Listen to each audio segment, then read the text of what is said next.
आपलं जे वाढवण बंदर आहे, वाढवण पोर्ट, या वाढवण पोर्टला आज एन्व्हायरमेंटल क्लिअरन्स मिळाला.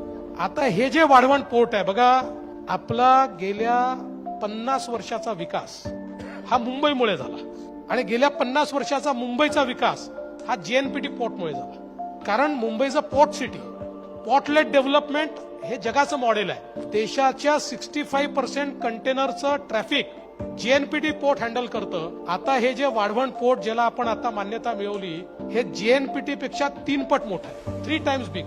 आणि 20 मीटर डीप ड्राफ्ट म्हणजे जगातलं सगळ्यात मोठं वेसल जे आहे हे जेएनपीटीवर नाही येऊ शकत, पण ते वाढवणवर येऊ शकतं. त्यामुळे आपण एक प्रकारे मॅरीटाईम शक्तीमध्ये, पोर्ट्समध्ये आपण ग्लोबल प्लेअर होणार आहोत. आणि आज आपण बघितलं असेल त्यांचाच विकास होतो ज्यांच्याकडे पोर्ट कनेक्टिव्हिटी आहे. त्यामुळे पुढच्या 30 वर्षाचा महाराष्ट्राचा जो काही वाटचाला, जी काही विकास आहे, हे वाढवण बंदरामुळे होणार आहे. त्या वाढवण बंदराला आज मान्यता मिळाली आहे आणि याची सुरुवात 2018 साली मी केली होती. आणि त्यावेळी 20 वर्षापूर्वी वाढवण बंदराचं काम बंद पडलं होतं, कारण डहाणू नॅचरल एरियातनं तो जातो.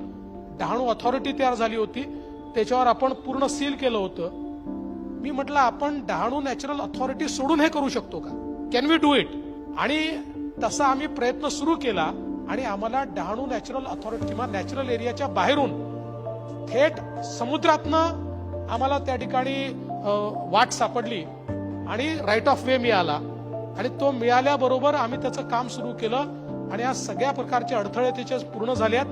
कदाचित याच महिन्यामध्ये माननीय पंतप्रधान महोदय त्याचं भूमिपूजन देखील करते. त्यामुळे आपण विचार करा की मायनिंग असेल, म्हणजे मी तुम्हाला सांगतो माननीय विजयबाबू की पुढच्या काळामध्ये महाराष्ट्राला एकटं गडचिरोली 50,000 कोटी रुपये वर्षाला टॅक्स देऊ शकतो, रॉयल्टी देऊ शकतो, एवढी त्याची ताकद आहे.